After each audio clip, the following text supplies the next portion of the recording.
Maswera sei muri Zimbabwe. Welcome to our channel hapa tinokupai nhau dzinengechitika munyika yedu yeZimbabwe. Takatarisana nerufu rwageza tinenyaya takuvigirai yaburitswa one of my fellow comrades Manox Chivero avo vaiva shamwari yavageza vakabuda vachitanga struggle navageza vabuda vachitaura about the way forward.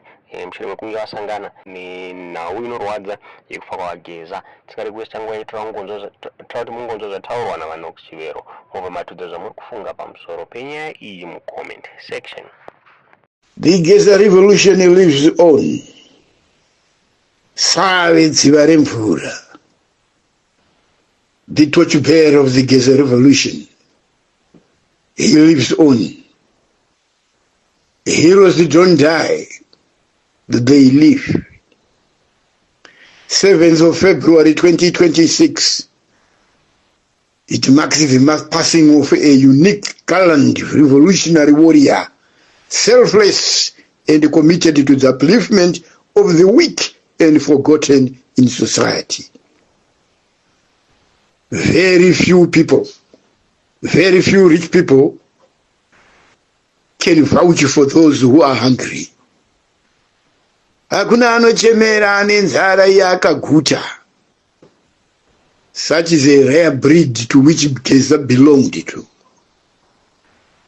Geza was an emissary of the gallant sons and daughters of the land, who today lie buried in foreign lands and unmarked graves, whose blood watered the revolutionary seed which has dismally failed to produce a golden fruit for all to enjoy.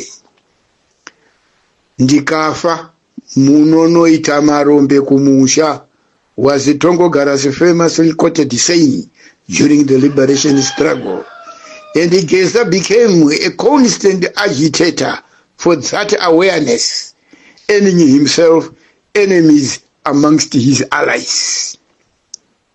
Blood, sweat and tears of revolutionaries turned not into freedom of the masses, but into essential ingredients of a Zigananda cake enjoyed by a few politically connected with an insatiable appetite for greed and avarice.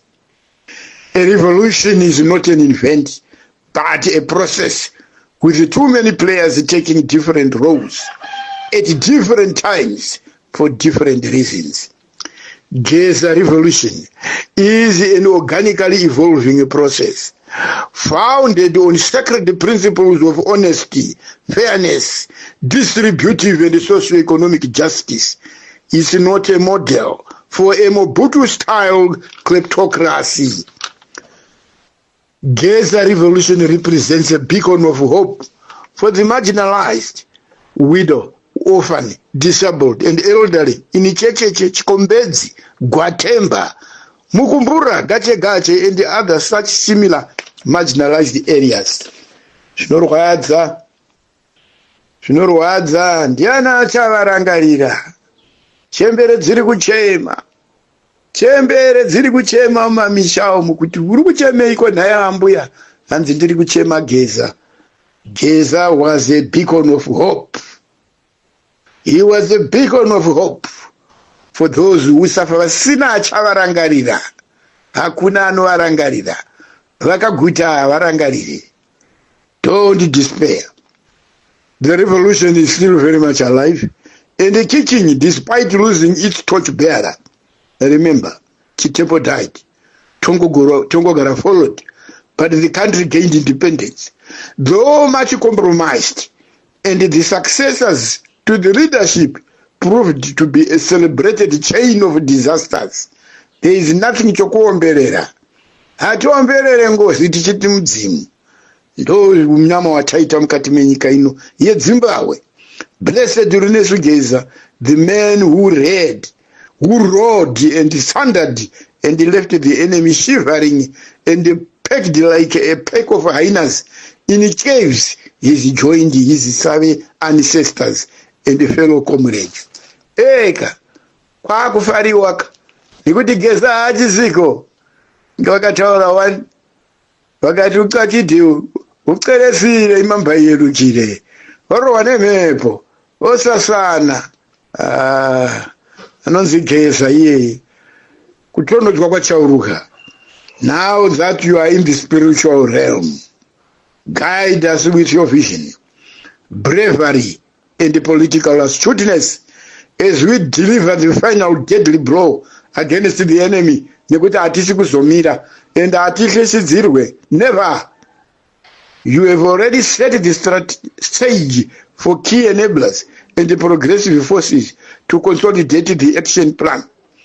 The mighty God and our ancestors will never abandon us despite our transgressions, and the season for our deliverance is now. It's now. Aiwa Mwari avatisiye, midzimu yedu aimbotisiya, zviri kutoitika izvozvi avambotisiya, hazvimbofa zvakaita kwatakabva kure. Ropa rakayerera vakomana. Chakaita kuti kuve neGeza revolution.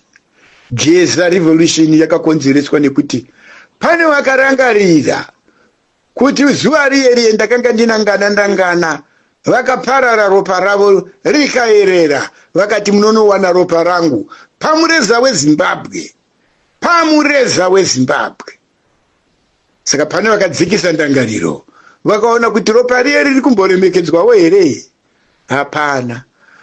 Vakafa vari kungochema, vangave vari kuChimboyo, vangave vari kupi, vari kuDoroi, pfuti dziri kungorira vachiimba dzimbo dzehondo, kusvikira vekuMozambique vatora kuti hei mutore vanhu venyu, mweya vaina kuzorodzwa. Nesu vapenyu vakafa vari kuchema, chavakafira havachioni. Vapenyu vacho vari kungotambura. Uri kuona arume akuru jena kudebhu 78 years ari kupiwa bhasikoro, kuita queue yekuomberera bhasikoro raasisagone kuchovha, kupfugama kunge vari kuteura mudzimu vachipiwa $100 netugananda vachinzi tambirai, vachitaurirwa kunzi iko zvino taakukupai mari yekukuvigai, funeral assistance, kwete mari yekuti murarame makore enyu awedzere. What an insult! What an insult! Ndizvo zvakarambwa naGeza izvozvo. Ndizvo zvakarambwa naGeza izvozvo. Vanoti vanomiririra varwi vesununguko. Are you doing what Geza was trying to tell people kuti izvi hazviitwe? Imi matiwo zvigana ndopa chezvenyu. Kwani ndima akufamba mune marendi cruiser. Anditi ndizvo. Kaka. Zvanakaka. Hamuchisina basa nevamwe ka? Anditi. Ende ivo vamwe vacho kana iko kusaona kwacho. Kuita kunokorwa tsoka. Murwi wehondo. Zvinosiririsa. Mwari nevadzimu venyika ino. Matitorera Geza. Tipei chiedza. Tipei utungamiriri. Nyika yeZimbabwe. Tinoisa maoko emhondoro. Mhondoro hadzingakundwe nevanhu venyama. Vanhu venyama havana simba. Urombwa hure pahunoperera. Urombwa ihwo huchadzokera. Inonzi go to the center. Haushande. Unorombera midzimu yedzinza rekwako ndiwo unorembera.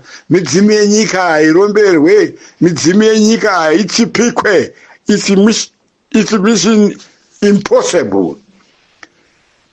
Tinokutendai. Hatirase mbereko nokufeirwa. Asirase mbereko ngokuferwa. Chisingapere chinoshura. Okungaperiyo kuyasola. Chakanaka chirarame isiche sihleli.